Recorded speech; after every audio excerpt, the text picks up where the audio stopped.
guys, magandang tanghali sa inyong lahat. For today's video, we're gonna cook pork tocino. Lutuan tayo ng pork tocino para sa pananghalian.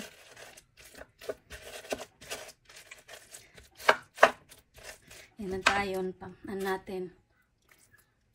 Lutuin natin pork tocino. Lagyan natin naman ng konting tubig, pakuluan ng konti hanggang sa matuyo para lumambot. Tama na yan.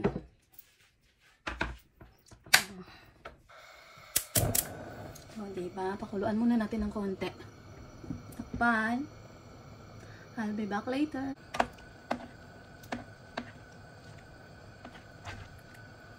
Medyo tinanghali ng gising, kaya madalian lang. Buti may ang luto, buti na lang meron akong ganito sa ref, sa freezer. Tapos nilabas ko kanina, nilabas ko na para siya ma-defrost na. Tapos yan, luto na sa pananghalian. Ito ang ating ulam, tocino naman tayo. Binili ko to nung isang araw. Ngayon ko lang niluto.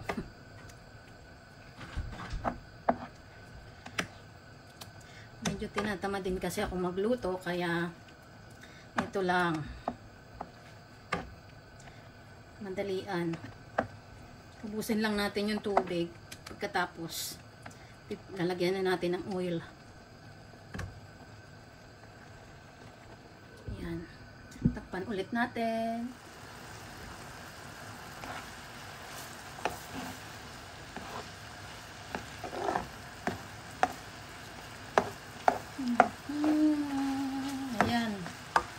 Konti na yung tubig. Pwede na natin lagyan ng oil.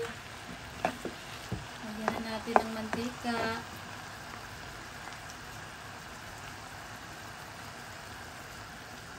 Kasi mag-ano pa din naman yan eh. Yan na, may mantika na siya. Hinaan muna natin. Hinaan natin para hindi masunog. Hinaan natin ang apoy.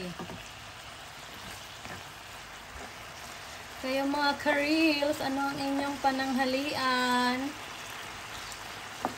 Comment down below. Ano ang inyong ulam sa pananghalian?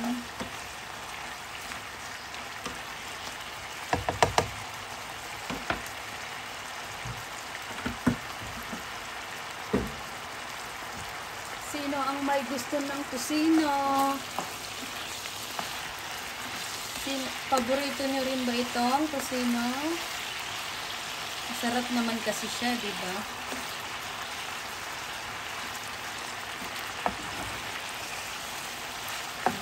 Sarap. Lapit na yan. Lapit na maluto.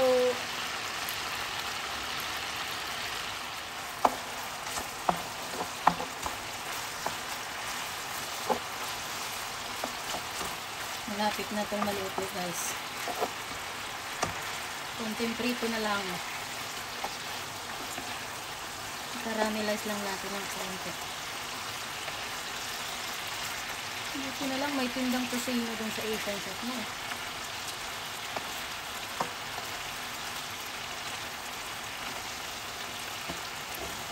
Masarap sana yung may taba-taba. Ito konti lang yung taba niya eh. Malapit na, malapit na, malapit na. Nagugutom na ako.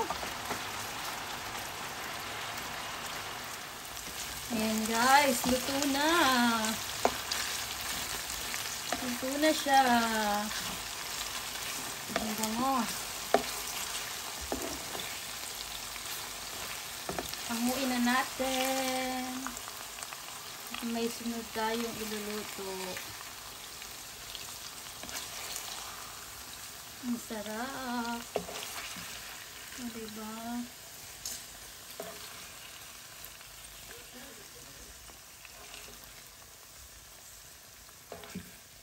Ang sarap niya, guys. At syempre, ang pinagprituhan, ilalagay natin ang ating rice. Pero bawasan muna natin ang mantika kasi medyo madami. Yun. Tapos ilagay natin ang ating rice, syempre. Diba?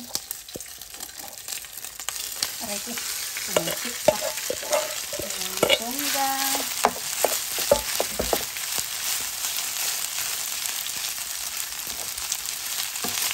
Sarap, no? Lagyan natin ng konting magic sarap.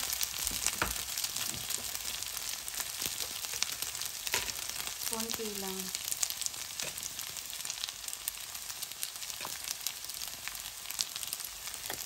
At lagyan natin ng konting asin. Ayan.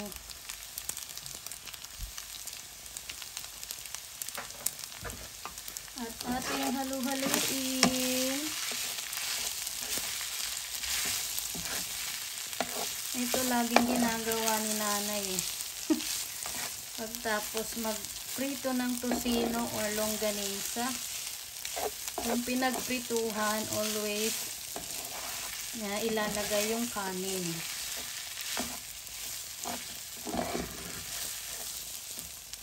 Masarap naman siya. Diba?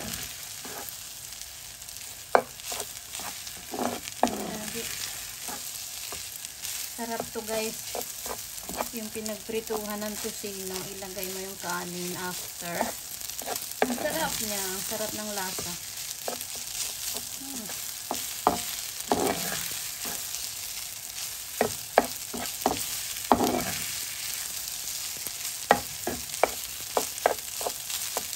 That's it guys. Thank you for watching.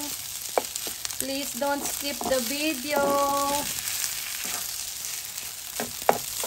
At panood na rin po ng Patalasta. Salamat po. Maraming salamat sa inyong suporta. Bye-bye.